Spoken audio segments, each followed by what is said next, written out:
we've got news. Got news. About my Cleveland Browns. We've got an oblique problem. Obliques are big deals, especially when it's your quarterback. Now, he might be fourth on the depth chart, but he was number one in the preseason game last week, and he did a great job. 138 yards, 2 touchdowns. Shedeur Sanders has an oblique injury. That is not good. I do not like this. I hate this because I want to see more reps for Shedeur Sanders. Shedeur Sanders, a projected breakout this season, has been sidelined unexpectedly. The Browns coaching staff confirmed an oblique injury significant enough to keep him out of all activity. No reps, no drills, no warm-ups. Concerns are rising about how this may affect his momentum and force adjustments to the team's plan. The focus now is his recovery timeline, the impact on his development, and the next steps for the quarterback depth chart. Browns rookie quarterback Shedeur Sanders injured his oblique during practice today, putting his status in doubt for Saturday's preseason game against the Eagles. He's the latest quarterback on Cleveland's roster who has dealt with a health issue, joining fellow rookie Dillon Gabriel and Kenny Pickett.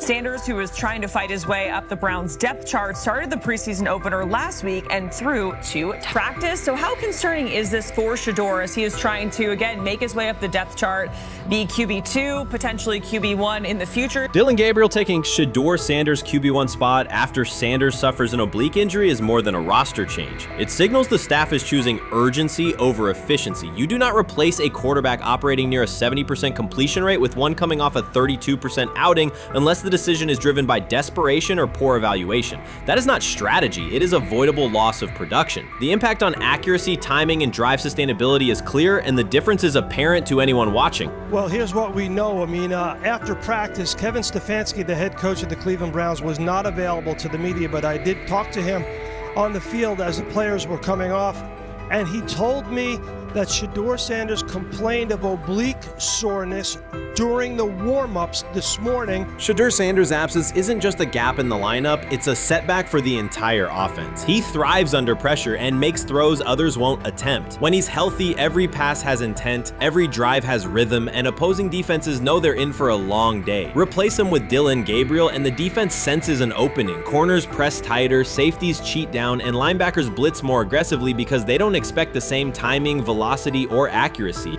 Yes. I mean, yeah, I'm a fan. I'm not even going to try to hide it. Rich, you guys are fans. Like, you guys talk about the Cleveland Browns quite a bit. Yeah, it's almost annoying to me. It aggravates people. Like, people don't like the fact that Rich talks a lot about They must love I'm here. But it's like, you have a friend, and that friend's child is following in the family's footsteps. You want them to do well. I don't know why people have such an issue. I know Rich is supposed to be impartial, but it's kind of hard when you have that type of tie to it. But yeah, I'm rooting for Shedeur, man. And Dillon Gabriel's 32% completion rate isn't just poor, it's untenable at this level. A number that low needs no context. It means 2 misses for every completion. Weather, opponent, and play calls are secondary when efficiency is that limited. That output does not sustain drives or keep the full playbook viable, yet he is starting while Shedeur Sanders is sidelined. The contrast is clear. Sanders brings accuracy, timing, and command. Gabriel's recent performance reflects inconsistency and missed opportunities. Choosing Gabriel under these circumstances reduces offensive reliability and invites defensive pressure. It is a decision that sacrifices efficiency and field position. So it'll be interesting to see what happens with Dillon Gabriel, but to the Shedeur Sanders point, it is unfortunate because I thought he was gaining some momentum. I know the practice that they had before they left for Philly, Daniel Oyefusi reported that he actually took the most reps of all of the quarterbacks.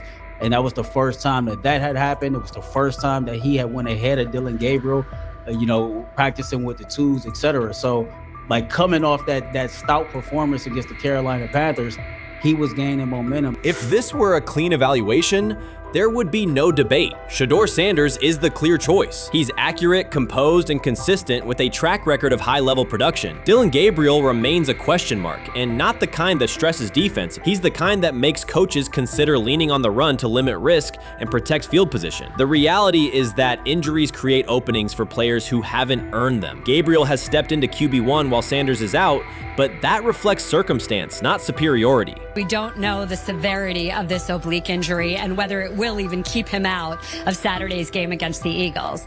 As for moving up the depth chart, I'm the Browns preseason sideline reporter. I was there Friday night when he burst onto the stage and set the NFL world buzzing. And yes, his demeanor was tremendous. His poise was tremendous. He did the things that were asked of him. But at the end of the day, he wasn't actually asked to do all that much. The real concern is how this could attach to Shedeur Sanders' reputation. The NFL is unforgiving about availability. An oblique injury for a quarterback isn't minor. It affects mechanics, torque, and timing. Even with a strong return, the injury-prone label can linger. For the Cleveland Browns, or any team seeking stability under center, that perception is toxic. Teams don't want a player they fear won't make it through October. That's the risk. Talent doesn't always overcome league politics. Once questions about durability start, they rarely fade. They surface in contract terms, roster decisions, and sideline evaluations. So Shedeur Sanders is injured again?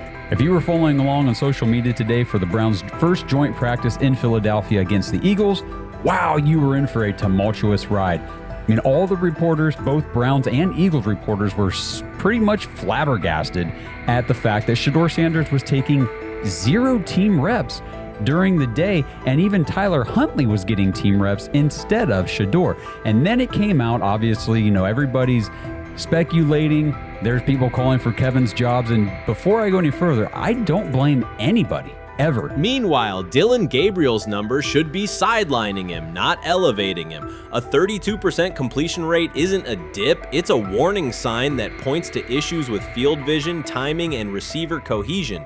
That's the quarterback taking snaps while Shedeur Sanders is out. Put their work side by side and the gap is obvious. Sanders shows consistent placement, timing, and footwork that reflect high-level execution. Gabriel's recent output introduces variability that shrinks the call sheet and stalls drives. You can't claim the priority is winning while starting a quarterback who isn't reliably delivering routine completions.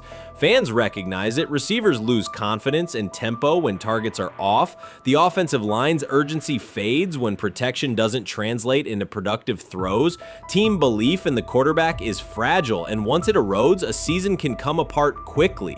We could be looking at, 3/4 of Snoop and maybe 1/4 of Dillon Gabriel. Not really exciting for the fans. Of course, it would be nice to see what Dillon looks like. Did spend third-round capital on him. If you're Dillon Gabriel and you're a rookie, is not you be want to get healed. You want the reps. You want to take these reps. So what do you do to prepare yourself and get ready? Because, man, when rookies get injured, it's like these reps are so valuable. Yeah, sets them back a lot. We do have some video here. Mike Garafolo had some video of Jalen Hurts kind of helping Shedeur used his cart to get off the field here. Shedeur Sanders changes the entire equation. His presence under center keeps defenses honest, keeps teammates engaged, and expands the coaching staff's options. You can call vertical shots, open the playbook, and control the game's tempo. Dillon Gabriel limits that. With him, the playbook narrows, drives stall, and the defense ends up on the field too long trying to compensate. The Cleveland Browns are not in a position to gamble at quarterback. This is a franchise with a difficult history at the position. With Gabriel, the issues are visible from the stands. A 32% completion rate won't jump to 60% with a few extra reps. If anything, it will decline as defenses present looks they would not risk against Shedeur. And that's the core issue. Shedeur Sanders at 80% is still a better quarterback than Dillon Gabriel at his best. That isn't exaggeration, it's the numbers. If Sanders is a 70% passer when healthy, even a drop to 60% keeps him well ahead of where Gabriel is now. Yet the team is rolling with the quarterback who isn't delivering routine completions. Every week Sanders is out, his hold on QB1 loosens. That's the hard truth. The longer Gabriel stays in the role, the more coaches cite continuity and chemistry to cover what's happening on the field. Every throw and every drive has to be a statement, not just to win, but to erase any notion that Gabriel is a legitimate alternative. In the NFL, QB1 isn't handed back because you used to be the best option. You have to take it. Started off with some positive news for Shedeur, and then it kind of just went left real quick. Shedeur got the news early on that if Dillon Gabriel couldn't go, he would get his second straight start in the Saturday preseason game against the Philadelphia Eagles. And then he went on to injure his oblique. For the fans who don't know exactly what part of the body the oblique is at and what that injury is and how it can impact the quarterback, can you explain to them what is an oblique injury? It's like up in this area, right? Well, you can't see me, but like right up in here, you know, when you go to throw, like obviously that's all that. So the truth is straightforward. The Cleveland Browns, or any team in this situation, aren't going anywhere meaningful with Dillon Gabriel under center. You can frame it as progress and point to selective highlights, but reality will level it out, and by then the season is already slipping. Shedeur Sanders is the difference between a team with a path forward and a team playing out the schedule. He reads coverages, delivers on-time throws, and forces defenses to respect every level of the field. Gabriel turns the offense into guesswork. The NFL is built on results, and the results are clear. Gabriel's 32% completion rate functions as a warning sign. It doesn't need context, a clinic, or a film session to explain. It signals inefficiency that stalls drives and compresses the playbook. Yet he has been handed the role Shedeur established through precision, composure, and production. That decision undercuts the stated goal of winning. With Sanders, the offense retains structure, rhythm, and threat. With Gabriel, it narrows and exposes the defense to longer stretches on the field. Watson says he has been mentoring Shedeur Sanders at the quarterback position. The biggest failure in the NFL is now mentoring quarterbacks. The most overpaid underdeliverer at the position is now mentoring 2 rookie QBs and a Super Bowl champ. So what exactly are you mentoring him at? You have had 24 civil lawsuits that you paid off to go away. And when you play, you are as ass as those massage therapists are, apparently. Shedeur Sanders is also a show. It's all about him. It's all about anything else. If you don't see that by now, then you're just blinded. Cleveland's second most talked about player has yet to take a professional snap, and it isn't Deshaun Watson. Rookie quarterback Shedeur Sanders has already captured the locker room's attention and the fan base's enthusiasm, creating a visible shift in the team's internal dynamics. Watson, once the uncontested focal point, now shares the spotlight with a newcomer who has only practiced in shorts. The Browns are experiencing a rapid, unforeseen change in popularity within their roster. Four-man competition. It's not. It's 2 guys versus 2 guys. It's the 2 older guys to be the starter. Yeah. It's the 2 younger guys to position themselves however it may be and show little improvement every single day, right? So, you know, of all the things I'm watching the first 5 when they break a session, the first 5 with the veterans, with the ones. Who's in there, where are they going? The ball's going to Jerry Judy, right? Flacco's no dummy, you know, lasts as long as he has, right? He can really whiz it. But as we go on, I want to watch these guys because they probably just got plays installed Tuesday, and they're out there running on Wednesday. Shedeur Sanders arrived in Cleveland and immediately commanded attention. The rookie has yet to take a preseason snap, yet the energy around him inside the building and across social media eclipses what many veterans receive in an entire season. Fan enthusiasm is so strong that Deshaun Watson's jerseys are already drifting toward the clearance rack at the team store. In a matter of days, Sanders has become the roster's second most popular figure, while Watson watches his once secure QB1 status and public approval shrink by the hour. Shedeur or Deshaun? Who do you want as your quarterback next year? Honestly, Shedeur. I love Deshaun though. Like, I don't understand all the hate for Deshaun. You get hurt and you get booed, bro. That's foul. That might be the foulest I ever seen. The Browns' social media staff posted a single candid photo of rookie quarterback Shedeur Sanders releasing a warm-up throw, and the response was immediate and overwhelming. Fans saturated timelines with edits of themselves alongside him, while Deshaun Watson's routine practice reps drew comparatively little notice. Although an official Sanders jersey has not been released, unauthorized versions are already moving at a pace that exceeds merchandise sales for several other AFC North teams. The surge in interest marks one of the most intense fan reactions Cleveland has experienced in recent memory. The excitement surrounding Shedeur also triggers a wave of criticism. Veteran analysts, anchored in a 1980s mindset, question whether his style will translate into lasting success. They focus on his NIL earnings, social media presence, and visible confidence, arguing that the image overshadows substance. To them, outward self-assurance appears to be a distraction rather than a competitive asset. Even a simple smile or brief display of personality is cited as evidence that he lacks the measured discipline they expect from a starting quarterback. Critics claim Shedeur Sanders is notable only because of his father, overlooking the performance he delivered at Colorado. Many of those same observers ignored the Buffaloes until Deion Sanders made national headlines, yet they now question whether his son has earned the attention. They want rookies to keep quiet, carry clipboards, and wait 2 seasons before challenging for a starting role. Sanders is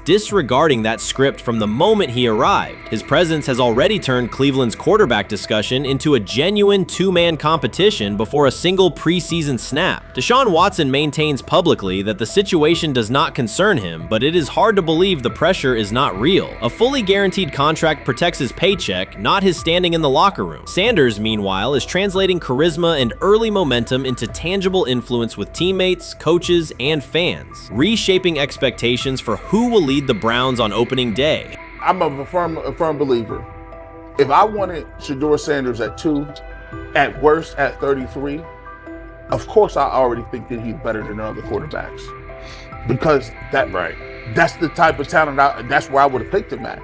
And if he was at 2 or 33, and he still had this same exact skill set, we would be talking about him starting and playing. Right. Well, there'd only be 3 quarterbacks. It'd be 3 quarterbacks, not 4. Yeah. But since he moved to the 5th round, that's cool. They might have to go along with it. But to me, I think if you ask who got the best tools, I'm going with Shedeur. Shedeur Sanders has not taken a single professional snap, yet discussion about him has split NFL social media into 2 camps. One side already argues he should start immediately. The other worries about what that means for veteran quarterbacks like Deshaun Watson. Reporters now line the perimeter of Browns camp, scrutinizing every inconsistency in Watson's spiral and every precise throw from Sanders during drills. Each well-placed pass is clipped, posted to TikTok, and captioned as evidence of a future QB1. Cleveland is no stranger to quarterback drama, but this situation is different. Rather than cycling through another unproven starter, the franchise is dealing with a rookie who entered with more polish, public attention, and perceived readiness than most first-year players. Fans chant Sanders' name before he has appeared in a preseason game, while the established starter works to maintain his relevance. The atmosphere is not yet a full controversy, it is a countdown. Traditional analysts insist on the importance of experience and respecting the process, yet Sanders is progressing on the timeline set by the supporters who already view him as the next leader of the offense. While much of the NFL community attended the ESPYs in Los Angeles, Shedeur Sanders spent the day in Cleveland with families recovering from a residential explosion. He did not seek cameras or a red carpet appearance. He chose to be present in a neighborhood working through loss. Weeks earlier, an explosion at the Rainbow Terrace Apartments in the Garden Valley neighborhood displaced more than 100 residents. Local officials reported that 42 families were left without housing. A father suffered burns over most of his body and remained in a coma. His 2 young children were hospitalized in critical condition. The damage extended beyond structures. Families lost possessions, stability, and routine. Cleveland City Council member Richard A. Starr described the moment as a family fighting for its future. Outside of local reporting, national attention was limited. Sanders decided to go to the site, meet residents, and help organize a day focused on relief and connection. The decision drew questions almost immediately. Some asked why he was not at the ESPYs, others questioned his motives. Sanders did not respond with counter-arguments. He explained simply that he felt an obligation to be present and that he would act on that conviction. This was not a team-scheduled appearance. He promoted the gathering himself, arrived without ceremony, and spent the day with residents. His approach emphasized listening, participation, and time. The event, which he called the Garden Valley Fun Fest, brought a large turnout over several hours. The purpose was straightforward: create space for families to reconnect and for children to play, even as recovery work continued. Sanders threw passes with kids on the blacktop, joined in games, and spoke with parents and grandparents about what they were facing next. He moved through the apartment complex and common areas with minimal staff support. Browns defensive lineman Michael Hall Jr. attended and interacted with residents as well. There were no speeches or staged moments. The focus remained on residents and their needs. Questions about visibility persisted as photos and short clips circulated online. Some criticism framed the visit as a substitute for a higher profile appearance in Los Angeles. Sanders kept to the same message. The priority was to support a neighborhood coping with displacement and uncertainty. He did not present the choice as a protest of any event. He presented it as the correct use of his day. When local media asked about his intent, Sanders said his goal was to provide families with a day of enjoyment and a reminder of community. He added that financial support can help, but that showing up in person also matters. Standing with people, listening to them directly, and offering time. The statement matched the structure of the day. He stayed on site, remained accessible, and left the focus on residents rather than on himself. The timeline mattered to him as training camp approached. Sanders did not connect the visit to his role on the depth chart or his draft position. He kept references to football confined to preparation, learning the playbook, protections, cadence, and timing, seeking guidance from veterans, including Joe Flacco, and staying ready for opportunities when they come. He has repeated that he has time to grow and intends to use it to learn the system and earn trust. The visit did not alter those priorities. He returned to his regular schedule the next day. Since arriving in Cleveland, Sanders has treated community work as part of his responsibilities. Before his jersey went on sale, he visited schools, including John Marshall High School, speaking with students about goals, accountability, and effort. He set public objectives confidently, such as long-term aspirations for the franchise, but paired them with routine work in the building, meetings in stall, film, and on-field reps. The day at Rainbow Terrace fit that pattern. Identify a need, show up, contribute, and avoid unnecessary attention. For residents, the FunFest provided a brief reprieve from ongoing challenges: housing transitions, school logistics, medical appointments, and the paperwork that follows an emergency. For teammates and staff who observed, it was an example of a rookie investing time locally without seeking a headline. For Sanders, it reinforced how he plans to operate in Cleveland: be consistent, be present, and let actions speak. The setting at Rainbow Terrace underscored the scale of recovery ahead. Families described the first weeks after the explosion: nights in temporary housing, efforts to replace clothing and essentials, coordination with agencies and community groups. Sanders moved from group to group, speaking with parents about their immediate needs, greeting elders who came to watch the activities, and encouraging kids who wanted to throw a football, run races, or take a photo. He kept the schedule flexible so residents could arrive and leave as they were able. Community partners and volunteers handled tables for supplies, simple games, and refreshments. There were no sponsor banners or organizational pitches. Residents organized as they usually do, checking on neighbors, guiding children, and sharing updates. Sanders' role was clear: participate, make time, and listen. The presence of a recognizable player brought energy, but the purpose remained practical: create a normal afternoon in a place that had not felt normal since the blast. Online reaction covered the full range of opinion. Some posts praised the decision and the event's tone. Others questioned why a rookie would skip a high-visibility awards show. Sanders did not try to manage that conversation. He maintained the same explanation. He chose to spend the day where he believed he could be useful, and then he returned to his football schedule. The approach was consistent with how he addresses other topics: answer directly and move on to the next task. The same measured approach appears in his preparation for camp. Sanders has not asked for public guarantees about reps. He has focused on install recall, cadence, and protection IDs, route timing, and situational work. He has sought input from veterans, thanked teammates who have provided guidance, and spent time with receivers and linemen to align on communication.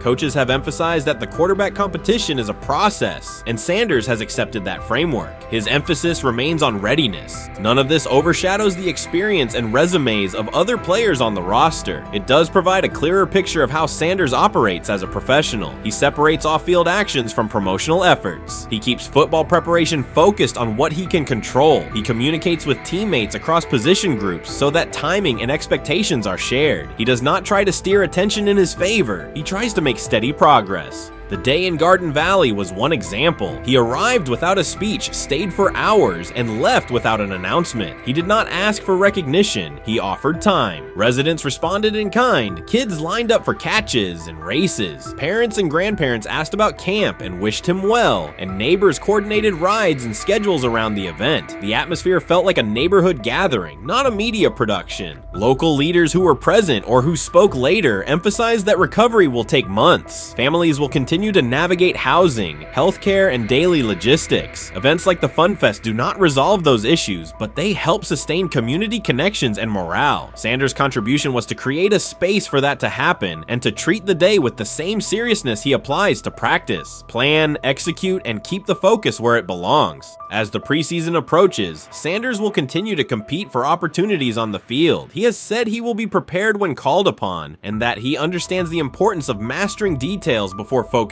on outcomes. The organization will make decisions based on evaluation, and he will accept the results while continuing to improve. The off-field choices will remain consistent: identify needs in the city where he lives and contribute in direct, practical ways. The core elements are simple. A neighborhood suffered a significant loss. Residents faced immediate and ongoing challenges. A rookie quarterback chose to spend a day there, without a press conference, without a schedule of talking points, and participate in a community-led event designed to give families a break and remind children that play still has a place. He provided presence, not a headline. He listened more than he spoke. He returned to work the next day. In a league and media environment that often prioritize visibility, Sanders made a different choice. He kept attention on people, not optics. He placed value on time spent in person rather than on appearances. He continued to build trust in the locker room and in the city through steady conduct rather than declarations. That approach, measured, direct, and consistent, will shape how he is viewed in Cleveland as much as any public statement could.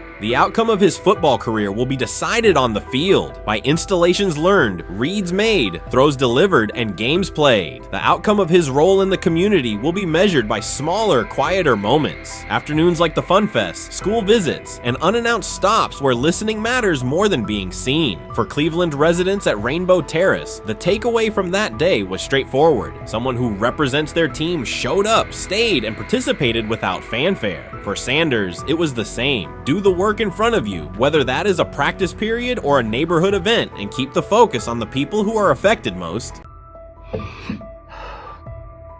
I'm about to unleash about Shedeur Sanders. I just watched what happened to Shedeur Sanders in the Cleveland Browns' third and final preseason game. And I'm outraged, I'm sickened, and I'm saddened.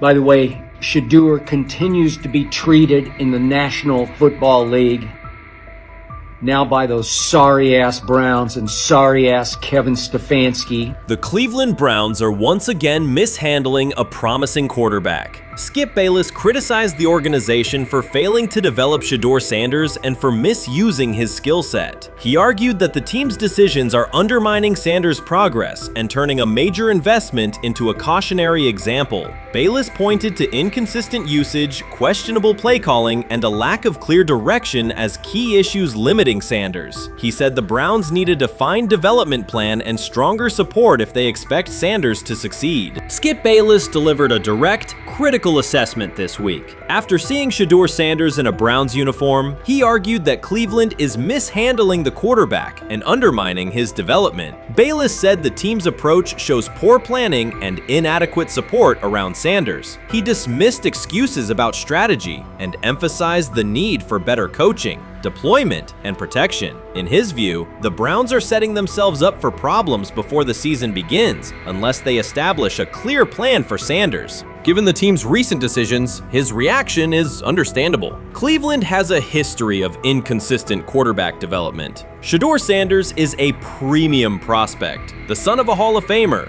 a proven college performer, and a widely recognized figure. The organization should prioritize his reps, protection, and a clear development plan, not place him behind Dillon Gabriel as if he were a secondary option. But I'm going to answer this question by saying Shedeur Sanders, and I'm going to tell you why. I think he's being set up to fail. That's right, I'm going to say it. Okay. Here we are on national television, right? There's been 11 practices, if I remember correctly. He's been starting against he's been playing against the third unit. He's fourth on the depth chart. And then suddenly you throw him into the start line, and he hasn't had any reps for the first team at all. Think about that. So you're just gonna throw him to the wolves like that, huh? I mean, you know, if he had first team snaps in practice. Yet here we are. Cleveland has one of the most publicized prospects and is handling him like a depth piece. The broader issue is the franchise's long record of quarterback instability and inconsistent development. That history colors every move they make. When the Browns draft a quarterback, fans don't anticipate a long-term answer. They brace for another reset. Shedeur Sanders should be treated as a priority, not as an afterthought behind Dillon Gabriel. Let's give him a chance. Let's give him a chance with the play calling. You know you have an offensive line that isn't playing that well. So what do? Why not just play the short game so he can get the ball out of his hands very fast to run a competent goddamn offense? Outside of that, Shedeur has to be better in understanding that the offensive line that you're working with right now is not adequate. Why not allow the players that are competing for a job in this instance, Shedeur Sanders, to finish off the 2-minute drill. When Browns fans see another quarterback selected, they brace for another setback. The franchise's recent history, from Johnny Manziel's failed stint to the rocky handling of Baker Mayfield, reflects inconsistent development and short-term decision-making. Against that backdrop, Skip Bayless's reaction to Shedeur Sanders on Cleveland's roster was blunt. He argued the team is already mishandling a premium prospect by treating him as a secondary option instead of a centerpiece for the future. Bayless's position is straightforward. Sanders is not just a name, he brings proven college production, leadership traits, and significant visibility that can strengthen both the offense and the organization's broader profile. Burying him on the depth chart behind Dillon Gabriel signals a lack of a clear development plan and wastes early momentum. Instead, Bayless contends, Cleveland should establish a defined pathway. First-team practice reps, protection and personnel tailored to his strengths, deliberate play calling that accelerates processing, and measured in-game opportunities that build confidence and execution. In his view, the Browns need alignment from the front office to the coaching staff to prioritize Sanders' growth. Continuing to treat him like a depth piece risks repeating the same cycle that has undermined previous quarterbacks. Committing to a coherent plan gives Sanders and the franchise a realistic chance to convert potential into sustained performance. I view things as I got time. I got time to be able to grow and mature, and be able to understand the ins and outs of the defenses and be able to get the good insight from the vets in the room. So I look at it as, a plus. And whenever, it's time for me to play. Shedeur Sanders rolled into Browns camp and instantly made the whole practice feel like a recess pickup game. NFL vets suddenly looked like they'd forgotten the playbook and were just trying to keep up. With that being said, I see some balls coming out of Shedeur Sanders at that game, and I'm like, kind of looks like a guy. Yeah, I'm ready. He can sling it. Ready to I see him, some of the veterans, how they talk to him, mic'd up, see what he's doing in the community. Yep. Talking about Njoku there? Njoku, Mike Knapp. Yeah, once you see, different little interactions and things like that, I know he has the talent. We'll see. It'll be a competition that usually brings the best out of guys, especially young guys. So I'm interested to see how that quarterback situation. Right after Shedeur Sanders tightened his cleats and the Browns settled in for what they figured was a routine camp day, the whole vibe tilted sideways. No blazing comet, no UFO touching down at midfield, just a swagger-charged quarterback striding in like he'd crashed the wrong league and thought, yeah, I'll stick around and run this show. The Browns had no clue what storm was rolling in. You'd expect an NFL team to do a quick scout, maybe pull up a highlight reel or two, but nope. They greeted Shedeur with a shrug, only to watch him seize the field on snap one and run the whole operation like a seasoned pro. First and foremost, he's been the best quarterback in camp. Now look, Joe Flacco ain't had many opportunities. There was a whole day I saw he didn't throw the ball at all. Here's my theory on the situation. They already know who's starting in the number 2 is. They already know. Joe Flacco and Shedeur Sanders is already locked up. You're missing the boat, people. You're missing the boat. Your boy, Kenny Pickett and Dillon Gabriel, they're fighting. Shedeur didn't merely clock in, he hijacked the session. One moment he's loosening his arm, the next he's roasting veteran QBs like faded names on busted draft boards. Defensive coordinators everywhere had the same gut punch reaction. His pocket poise, straight disrespectful. His timing, psychic, and every pass left his hand like it was laser guided to its mark. While Shedeur Sanders was slicing up routes, the Browns secondary looked less like an NFL backfield and more like a gaggle of dads sprinting through a Saturday fun run. Big on enthusiasm, short on closing speed. Coaches fought the urge to slam the emergency horn. Players traded wide-eyed, "Are we serious?" stares, and someone even double-checked that a hidden camera crew wasn't about to pop out of the tunnel. But nope, this was pure Shedeur. Half cold-blooded surgeon, half highlight factory. He wasn't dropping a casual "I'm here," he was crafting a masterclass. From the first rep, the tempo changed. Shedeur Sanders accepted the snap with steady footwork, diagnosed the Browns' single high shell, and delivered a tight window seam route that forced the free safety to recover late. Throughout the period, he manipulated leverage with quick shoulder fakes, moved through full field progressions, and released on time from a balanced base, consistently putting the ball on his receiver's upfield shoulder. Cleveland's coverage struggled on multiple fronts.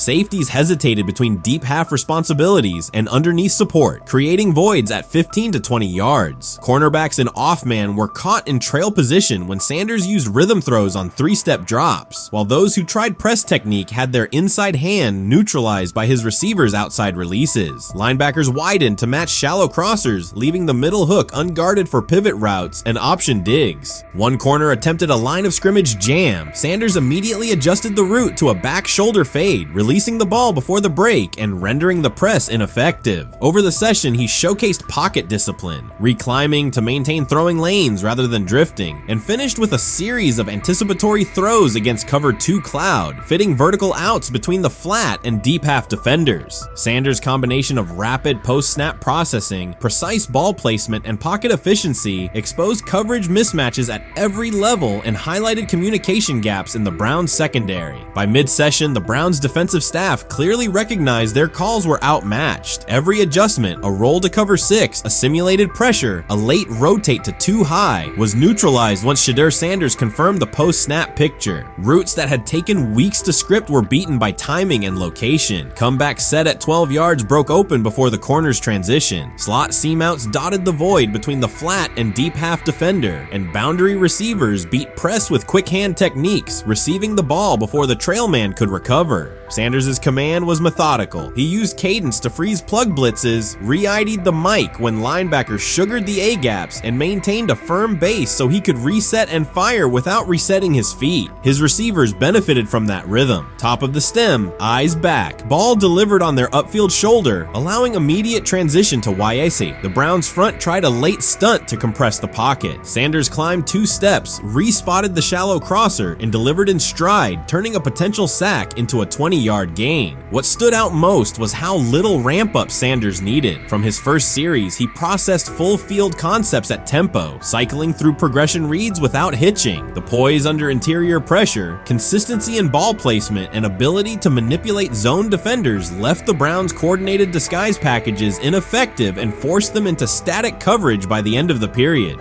In short, Sanders' efficient mechanics, rapid processing, and anticipatory accuracy rendered Cleveland's defensive game plan ineffective at every level, from pre-snap disguise to post-snap spacing. Imagine there's many people that think Dillon Gabriel's a better quarterback than Shedeur Sanders. I don't care where they were drafted. If the Browns are the one team that thinks that, then I'm going to suspect it's not true. They don't know what. Listen, I've been on every quarterback evaluation for 30 years. Right. I never root against anybody. Yeah. But I'd be surprised if Dillon Gabriel's ever a legitimate starting quarterback for the Cleveland Browns. I'd be surprised. I just don't think.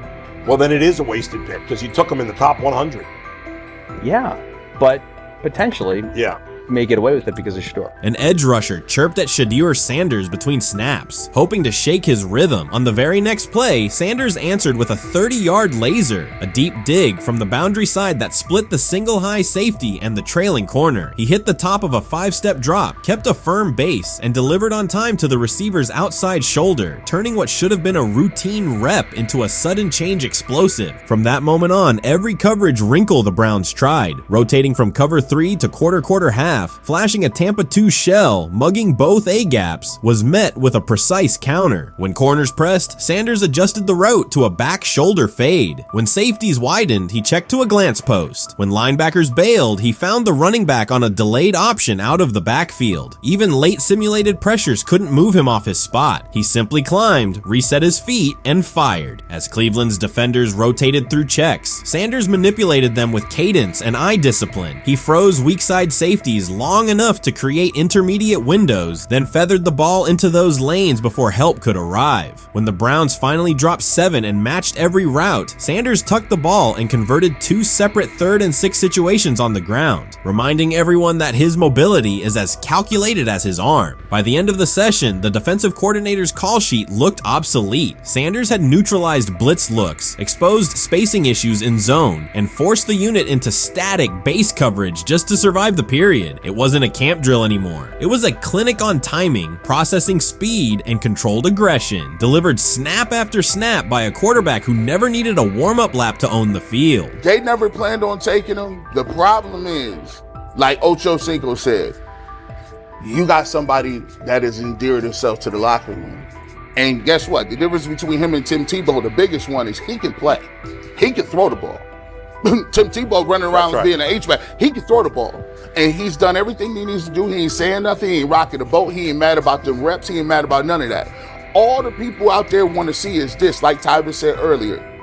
We want to see what he can do with Jerry Jeudy. That's it. I want to see what he can do with David Njoku. I want to see him with Junkins. I want to see him with the first running backs. If you are cooking, if you are beating down the doors with the 3s and 4s, guess what?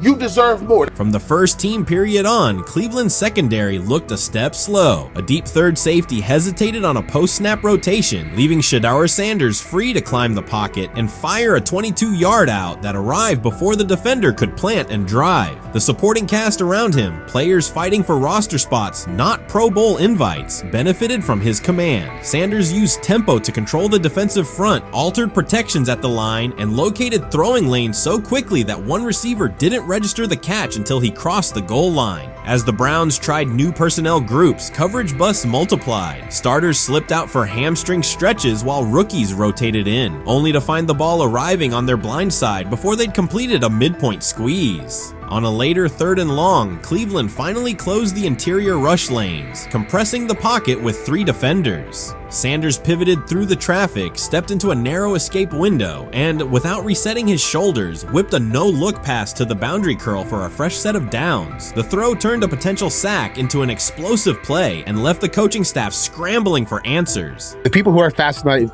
by Shedeur for whatever reason, whether it's his play, I guess, last year was kind of fun. If you're just like a guy who grew up like loving Deion Sanders and passed that love on down to your kids, I can see why you're like that. The one thing I will give them is you're looking at this quarterback room. If you're a fan of Shedeur and say, why can't he go beat Dillon Gabriel or Joe Flacco or Kenny Pickett? So I do understand that part of it, right? Because why not? Why couldn't he be a Brown starter in October or November? That looks like a quarterback room where everyone will get a chance to start. You made an interesting point. So I tend to have the drip, drip, drip. This was my Johnny Manziel theory, is that everybody makes mistakes, especially when you're young. But if I see 2, 3, 4, 5, then you've got a plumbing issue. It's not just you didn't close the faucet. So there's about 6 pieces of video in college where Shedeur was a little bit of a brat. Whatever. Then there's the legendary cringy draft room. Didn't love that as a B prospect. Then there's back-to-back speeding tickets, both over 90, and a missed arraignment. The NFL is navigating unexpected headlines after a former Browns coach publicly defended Shedeur Sanders in response to reports of multiple speeding tickets. The coach's statement has sparked extensive online debate. Supporters welcome the show of loyalty, while critics question the motive. Sanders now finds himself at the center of an unforeseen controversy, and observers want to know why a Cleveland coach is standing so firmly in his corner. The story is developing rapidly and continues to draw intense attention. When it came out that he got a speeding ticket, I said it's not really that big a deal. I feel very differently about it now. Over 40 miles an hour over the speed limit, less than 2 weeks after you just got a ticket. I don't know if that's entitlement or immaturity. There's got to be some teams that are feeling very good right now that they didn't draft him. Observers are focusing on Shedeur Sanders' recent speeding ticket, treating the violation as a measure of his character and sidelining his athletic, academic, and philanthropic accomplishments. The incident, driving 15 miles per hour over the limit in a borrowed Lamborghini, has drawn sharp criticism. In response, a former Cleveland Browns coach has taken the opportunity to comment, even though the franchise is widely viewed as unstable due to its frequent coaching changes and limited on-field success. By defending Sanders, he presents himself as an authority on discipline and leadership. The statement, coming from an organization seldom praised for stability, has nonetheless attracted considerable attention across the league. You want to defend him a little bit. I thought this was an interesting take. Yeah, I thought it was really interesting that you said you were out because of the speeding tickets. To me, that's such a minor thing. You were so high on him in terms of his completion percentage in OTAs, and I thought that was a little aggressive on your part. But with the speeding tickets, I got a speeding ticket the first night of the draft, my first year there. I thought maybe I'd get the benefit of the doubt, but they gave it to me anyways. As soon as the former Browns coach defended Shedeur Sanders, social media erupted with commentary, resembling the volume of draft night coverage. Posts and opinions appeared within minutes, and criticism escalated rapidly. Detractors amplified Sanders' minor speeding violation, while supporters argued that such reactions were disproportionate to a single traffic citation. Shedeur Sanders received 2 speeding citations, and the minor traffic issue quickly drew national attention. Before considering the former Browns coach's response, it is useful to clarify the facts. Sanders, son of Pro Football Hall of Famer Deion Sanders and a current college quarterback, was twice ticketed for exceeding the limit while driving a high-performance vehicle. Commentary on social media escalated rapidly, with critics framing the incident as a significant character concern, even as the league has historically tolerated far more serious legal transgressions. Stepping into the debate, a former Cleveland Browns coach, best known for a tenure filled with losses and contested decisions, issued a strong public defense. He argued that 2 speeding tickets should not define Sanders' reputation or overshadow his on-field talent and community work, urging a balanced assessment of the player's actions. I don't love it from a 5th-round draft pick. I don't love that it happened multiple times, but I do think that this is the first time he's been away from his dad, and there's gonna be some growing pains now.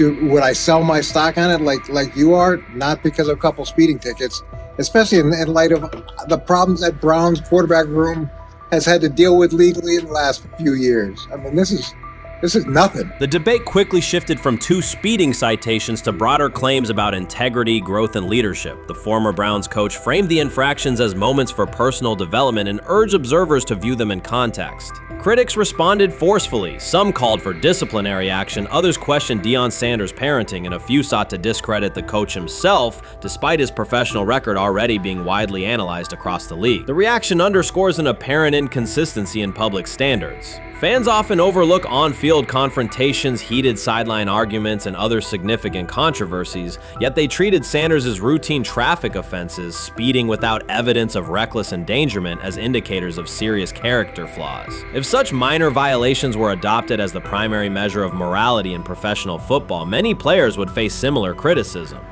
Sports media amplified the story almost immediately. Television panels dissected Shedeur Sanders' decision-making, treating 2 speeding tickets as indicators of deeper character concerns. Networks aired detailed segments under banners such as red flags and road rage, repeatedly questioning whether the citations might affect his draft evaluation. Although Sanders is already regarded as a first-round prospect, analysts emphasize that NFL teams value discipline and legal awareness when forming final assessments. Many commentators overlook the fact that other high-profile players have faced more serious offenses without similar scrutiny. Throughout the coverage, the former Browns coach defended Sanders, portraying him as a talented quarterback subjected to disproportionate criticism in a culture that expects near-perfect conduct. His argument was thorough and methodical, asserting that the traffic violation should not overshadow Sanders' skills, work ethic, or future potential. Commentators point out that the coach's intervention was not entirely selfless. He recognized the publicity potential. One day he was an overlooked figure from a struggling Browns era, the next he was a trending name across sports media. The discussion quickly expanded beyond Sanders' speeding citations to questions of image management and narrative control. Critics demanded disciplinary measures, public apologies, team sanctions, and formal statements, yet their objections seemed directed less at the traffic infractions themselves and more at Sanders' high profile, confidence, and resistance to traditional expectations. In practical terms, Sanders' brand remains intact. The coach secures renewed relevance, and the episode supplies another headline in the ongoing story of modern football. The next time Sanders is seen in a high-performance car, the debate will likely reignite, focused not on speed limits, but on the broader culture of the league. Meanwhile, new voices continue to join the conversation. Broadcaster Colin Cowherd has already weighed in, offering his own reassessment of the incident and its broader implications. Breaking news, Shedeur Sanders last night was pulled over going 100 miles per hour. All right, he clocked 101, 41 miles an hour over the speed limit in Cleveland. He will have the opportunity to fight the ticket in court. Now, I'm not exactly sure where he was pulled over, whether or not that it was in Ohio or whether or not that it was in his home state. But typically when you're going 40 over, that's flirting with the line of reckless driving. Folks, I gotta tell you, I don't understand what it is with these young men driving at absurd speed. Colin Cowherd's view of Shedeur Sanders shifted abruptly. Days after praising the quarterback's poise and skill, he appeared on air to declare that Sanders is overhyped, unfocused, and distracted by celebrity. The reversal was immediate, without any gradual reconsideration. Cowherd now frames Sanders' 2 speeding tickets as evidence of poor judgment, even though he has defended other quarterbacks facing far more serious off-field issues. The sudden, wholesale withdrawal of support leaves viewers questioning the consistency of Cowherd's criteria and illustrates how quickly media narratives can change when minor incidents receive outsized attention. This is okay. Okay. How much of this is, I mean, Jimmy Haslam has his hands all over Manziel, has his hands all over Deshaun Watson, admitted it, man enough to admit it. I saw the reaction in the draft room when they took Shedeur Sanders. Pretty obvious it wasn't the coach and the GM's pick. How much is this team has 8 last place finishes in 13 years owning it. How much of this is we don't have a very good owner here like Washington, D.C. and the Commanders? Yeah, I didn't love the owner stepping in and saying, hey, you got to take this guy in the 5th round.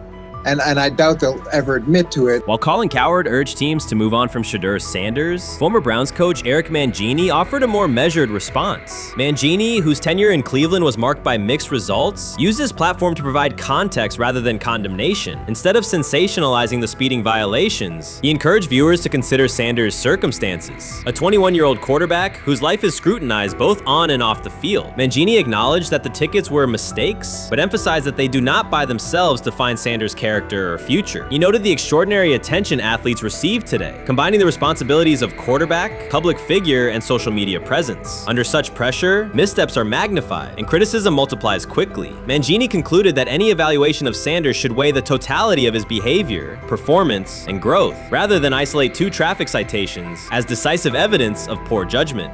So before your final year at Miami, there's a lot of conversations revolved around Shedeur Sanders. Obviously, I'm assuming you guys have a great relationship. Some of the clips you've seen and stuff like that. What is it like for you to have like this rivalry with Shedeur? I don't have a rivalry with him. That's my boy. So at the end of the day, this whole process, we thought me and him were going to be 1 and 2 the whole time. Whether he's 1, I'm 2. Whether I'm 1, he's 2. And so that's just always been, our mindset. It didn't go that way. I thought he was one of the better quarterbacks in the draft as well, even throughout college. A lot of stuff out there on him ain't really, the truth, just because they spin it different ways, like they spin stuff about me different ways. But I mean, when he gets his chance, become a starter, I know he's gonna make the most of it, and I'm ready to get back to work with him. After the season, talk some more stuff to him. Cam Ward directly challenged the uneven standards applied to Shedeur Sanders, calling them inconsistent and unfair. By insisting that performance, not politics, guide evaluation, he shifted the discussion from one player to a league-wide problem. Sanders' treatment now serves as a test of how the NFL supports and evaluates emerging quarterbacks. I feel a special relationship with him, especially me. First getting to know him 5 years ago when I started working with him. But it did surprise me because he's a good quarterback. It doesn't get a lot of the credit that he deserves. Especially the plays that he made in Colorado. A lot of quarterbacks and coaches are making those plays. So when he gets this opportunity, I'm pretty sure he'll have it soon today. He'll make sure he'll make plays on the field. Cam Ward's public challenge to the treatment of Shedeur Sanders brought the issue into clear view. For months, discussion around Sanders has centered on his profile, major compensation, a prominent Nike deal, and the expectation to stabilize a struggling franchise. Rather than a standard evaluation of a top prospect, he has faced sustained skepticism from analysts, fans, and league voices. Ward's comments underscored that the standards being applied to Sanders diverge from those used with other rookies. By stating it directly, he did more than support another quarterback. He identified a broader problem in how the league responds to young players with significant visibility. The takeaway is direct. Assessments should reflect on-field performance and development, not external narratives. A generational talent. I'm gonna prove him right. I'm gonna prove him right. Don't worry. Oh my gosh. An article came out today. I'm generational. So I guess it's article versus article. I like that you think that, man. But we all know the truth. What? Trav gonna be first? You generational, I'm legendary. That's cool. We can be legendary. Legendary get their ass. We'll start doing it like 5 minutes. Shedeur Sanders entered the league with more than a playbook. He brought a public brand, a family legacy, and expectations unusual for a first-year quarterback. Before his first regular season throw, he was already positioned at the center of attention. Rather than assess him on that reality and his on-field ability, many voices reduced him to marketing, treating visibility as proof of hype instead of performance. Cam Ward pushed back on that framing. His point was simple: judge Sanders by the same criteria applied to other rookies. With Sanders' resume, production, leadership, and composure, most first-year quarterbacks would be discussed as long-term cornerstones. The evaluation should be consistent, focused on development and results, not perception. This is the process with Shedeur, who I know is a buddy of yours, and how do you think both of you guys will end up doing it? I think we'll both end up being one of the best quarterbacks in the league. I just think the work that me and him are willing to put in, the relationship we have to constantly compete each and every day, to better our craft, for ourselves. I just think it's gonna end up paying off for us in the long run. Do you guys kid each other about who's going first, and how much does that matter to you?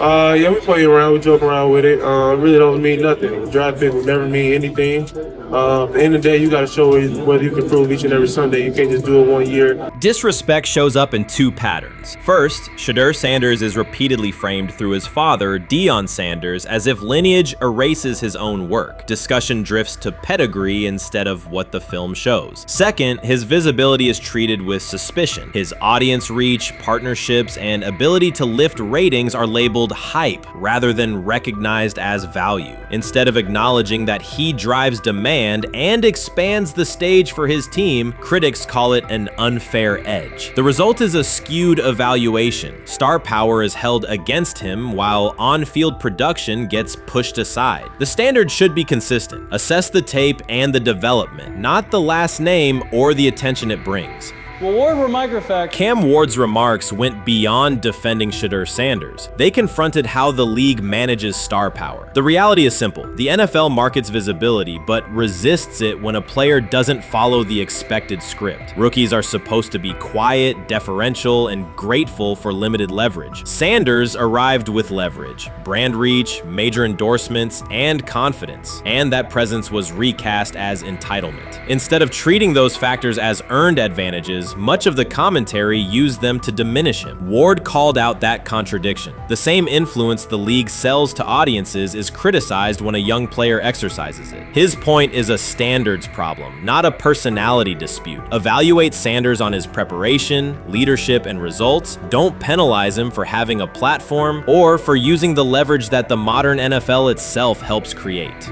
Now it sounds like the Cleveland Browns are going to all but imprison Shedeur Sanders in the football sense of a very talented rookie quarterback who obviously needs reps, needs an opportunity, and who now, barring some miraculous luck, will not get the opportunity to play in a single real game. I'm sure many around the NFL are celebrating as we speak. They are chuckling about this. Many in the NFL wanted to teach Shedeur and his daddy. Cleveland became the center of the conversation. With Shedeur Sanders attached to a major Nike partnership, the expectation was straightforward. He should be given real game reps. The Browns instead leaned on Joe Flacco as the default choice, treating stability as the safer path while sidelining a quarterback with clear cultural and commercial pull. Each week Sanders didn't see the field, scrutiny grew. Commentary questioned the value of his contract environment and relevance, and fan debate shifted from development to doubt. That wasn't measured evaluation. It was a delay framed as prudence that eroded confidence in the process. Cam Ward reset the terms of the debate. He pointed to an uneven standard. When veterans or other young players secure significant endorsements, it's considered smart business. When Sanders does it at scale, it's recast as ego or hype. Even the scope of his off-field agreements became ammunition against him rather than evidence of market demand. Ward's position is simple. Use one standard. Assess Sanders on preparation, decision-making, and progression, not on discomfort with his platform. Treat visibility as an asset, not a disqualifier. The issue isn't attitude or branding, it's the consistency of the evaluation. Ward called it directly. The treatment has been unequal, and it should be corrected by aligning opportunity with performance criteria. Fans need to recognize there's not a team in the league he'd start for. Not one. That's not ridiculous. That's not unfair. That's not a vast conspiracy. Shedeur Sanders fans are Angel Reese fans. They're just fair weather fans who don't really give a fuck about the sport. Most of them are just Deion fucking groupies that followed him when he went to fucking Colorado, just like Angel Reese's fans had never watched basketball prior to her playing at LSU, and they followed her to the WNBA and don't know shit about the sport. That's it. Now Deion fucking groupies are running around acting like, oh, this is payback to his dad. The timing is pivotal. Shedeur Sanders isn't trying to blend into the league's background. He's shaping the agenda. He drives debate segments, fuels short-form highlights, and moves merchandise at a pace most rookies never approach. By the metrics that define modern attention, he is the draw. Yet, a segment of observers continues to undercut him, not because of shortcomings on tape, but because of discomfort with how prominent he already is. Cam Ward put words to what many could see. Coverage around Sanders has been filtered through reaction to his visibility, rather than a clear read of his performance and growth. The market has already weighed in. Demand is real, not manufactured. Nike's record-level rookie endorsement aligned with that reality, signaling long-term value and cultural reach. This exposes a core contradiction. The NFL depends on star power to sell tickets, fill stadiums, and boost ratings, but it resists stars who set terms on their own. Visibility is celebrated until a player exercises it. The fix is straightforward. Apply one standard. Evaluate Sanders on preparation, decision-making, and results, and treat his platform as the asset it is. If the league benefits from his presence, its evaluation practices should reflect that same reality, consistently and without penalty for scale. Shedeur Sanders does not depend on league promotion. He established his platform before the NFL and continues to expand it on his own terms. That autonomy challenges the status quo. Cam Ward's support was more than a defense of a teammate. It was a warning that if the league holds to outdated expectations, it risks falling behind the very players who drive audience attention and revenue. Claims that Sanders lacks real popularity ignore measurable facts. A large, active following, consistent merchandise demand, and sustained coverage across major outlets. Doubts about his standing as a quarterback overlook his college production and growth indicators. The pattern is familiar. Efforts to minimize him increase his reach. Each skeptical headline widens the spotlight, and each dismissive take creates more engagement. You cannot reduce a player built for visibility by arguing he should be less visible. The practical outcome is the opposite. Scrutiny becomes signal. Sanders is not merely enduring criticism, he is turning it into momentum, converting attention into leverage on and off the field.